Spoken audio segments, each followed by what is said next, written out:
Like అక్కర్లేదు, subscribe అక్కర్లేదు. మీరు ఇచ్చే కామెంట్ మాకు చాలా ముఖ్యం. దయచేసి ఈ వీడియో చూసిన తర్వాత మీ అభిప్రాయాన్ని కామెంట్ రూపంలో మాకు తప్పకుండా తెలియజేయండి. మీరు ఇచ్చే కామెంటే మాకు కొండంత బలం.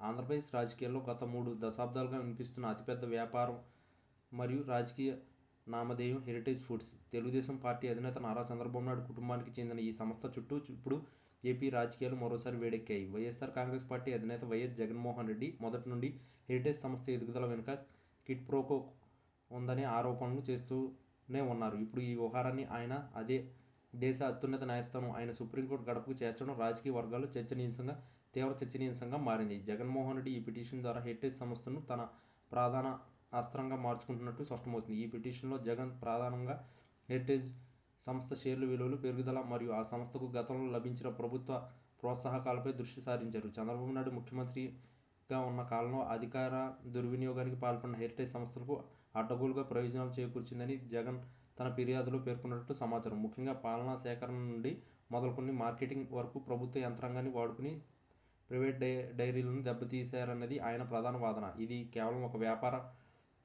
సంస్థకు సంబంధించిన అంశం మాత్రమే కాదని, ప్రజాధనం మరియు ప్రభుత్వ వ్యవస్థల దుర్వినియోగానికి సంబంధించిన కీలక సాక్ష్యమని జగన్ వర్గం గట్టిగా నమ్ముతుంది.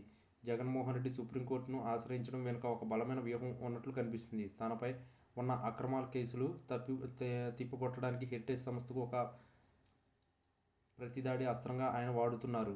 తనపై వచ్చిన ఆరోపణల తరహాలోనే హెరిటేజ్లో కూడా పెట్టుబడులు ఎలా వచ్చాయి మరియు ఆ సంస్థ ఆస్తులు ఎలా పెరిగాయనే అంశంపై విచారణ జరగాలని ఆయన కోరుతున్నారు. సుప్రీంకోర్టులో ఈ పిటిషన్ విచారణకు స్వీకరించబడితే అది టీడీపీకి పెద్ద తలనొప్పిగా మారే అవకాశం ఉంది. రాబోయే ఎన్నికల నేపథ్యంలో ఈ అంశాన్ని ప్రజలకు బలంగా తీసుకెళ్లడం ద్వారా చంద్రబాబు నాయుడు అవినీతిపరుడనే ముద్ర వేయాలన్నది జగన్ లక్ష్యంగా కనిపిస్తుంది. హెరిటేజ్ సంస్థ కేవలం ఒక డైరీ కంపెనీ మాత్రమే కాకుండా తెలుగుదేశం పార్టీ ఆర్థిక మూలాలను ప్రతిరూపాలని వైసీపీ నేతలు పదే విమర్శిస్తుంటారు. ఈ నేపథ్యంలోనే సుప్రీంకోర్టులో దాఖలైన ఈ పిటిషన్ను జగన్ ఒక బ్రహ్మాస్త్రంగా భావిస్తున్నారు. ఈ కేసులో కనుక లోతైన విచారణ ఆదేశాలు వస్తే హెరిటేజ్ సంస్థ గత 30 ఏళ్ల లావాదేవీలన్నీ బయటకు వచ్చే అవకాశం ఉంటుంది.